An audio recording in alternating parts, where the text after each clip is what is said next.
Assalamualaikum warahmatullahi wabarakatuh. Berjumpa lagi dengan saya Muhammad Rohimin dalam motivasi hidup. Untuk kali ini akan menengahkan judul pakai cara ini agar hidup tenang ataupun merasa tenang atau hati tenang. Bagaimana penjelasannya? Namun sebelumnya saya sangat berterima kasih kepada teman-teman semua yang sudah mendukung channel ini, dan juga saya doakan semoga sehat selalu, sehat jasmani dan rohani, dan juga dilancarkan urusannya serta diperbanyak rezekinya yang barokah. Bagaimana penjelasannya? Mari kita simak baik-baik dan juga memahami tentunya. Agar hati tenang itu tidak iri kepada orang lain, tidak iri kepada harta orang lain, dan juga tidak iri terhadap orang-orang yang sudah hidupnya enak. Agar kamu tenang, agar hati itu tenang, dan kemudian sering-seringlah untuk membantu sesuatu yang seharusnya dibantu. Itu akan lebih tenang karena kita merasa bisa membantu seseorang, akan berguna bagi seseorang. Dan juga supaya hati tenang, tentu kita akan berbuat kebaikan. Banyak sekali perbuatan kebaikan ini, bisa membaca Al-Quran kalau muslim, ataupun di suatu tempat ibadah gereja atau orang Kristen, dan juga di pura, di wihara itu bagi orang-orang yang non muslim tentunya. Ini membuat hati tenang, karena semua tujuan itu membuat hati tenang adalah sesuatu yang bisa kita cita-citakan dalam diri kita. Kalau sudah hati tenang, akan merasa senang. Nah, inilah tentu kita harus bisa dengan semaksimal mungkin, dan bisa juga untuk menjadi pedoman kita. Semuanya, hati kalau tenang akan indah pada hari-harinya. Kita bisa berkumpul kepada seseorang juga merasa tenang.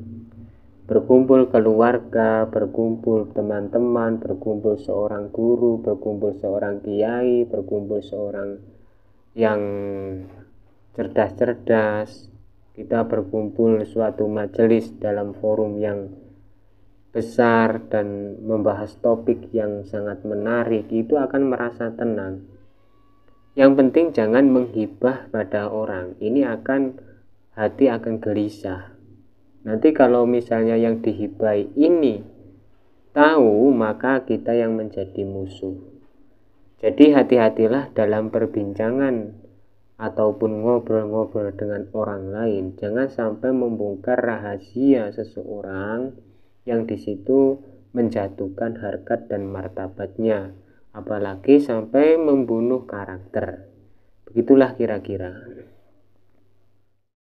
Kemudian supaya hati tenang, kita mengikuti hobi. Hobinya apa? Misalnya hobinya memancing, ya memancing. Hobinya apa itu? Pergi ke gunung mendaki, ya mendaki. Hobinya kuliner, ya kuliner. Semuanya berbeda-beda dalam kehobian. Kalau ditanya bagaimana dengan hobi saya?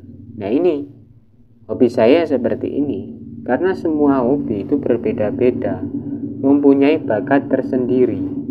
Supaya hati tenang, semua curhatan, semua omongan yang akan dilakukan, yang akan diomong kepada orang lain, itu merasa hati tenang, plong. Beda kalau kita dipendam-pendam sampai bertahun-tahun, sampai berpuluh tahun, dan akhirnya menjadi apa itu momok buat kita. Apalagi kalau kita membuat hati yang tenang itu hal-hal yang positif. Misalnya kita menanam, kemudian kita merawat dan akhirnya panen, itu akan menghasilkan. Kemudian ada yang berusaha untuk usaha berdagang, ada yang kerja di pabrik. Ini menghasilkan positif, membuat hati tenang kalau misalnya sudah gajian, kalau belum ya pasti gelisah. Ini suatu perjuangan yang bisa membuat hati tenang.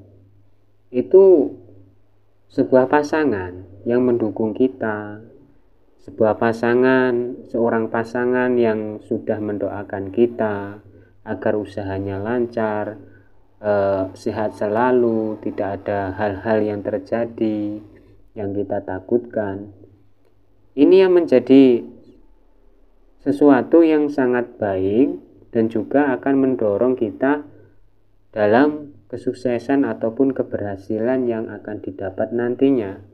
Yang penting kita usaha dan jangan sombong, selalu berdoa. Begitulah kira-kira. Mungkin itu saja yang dapat saya sampaikan dalam kategori pakai cara ini agar hati tenang. Dari saya Muhammad Rohimin, wassalamualaikum warahmatullahi wabarakatuh.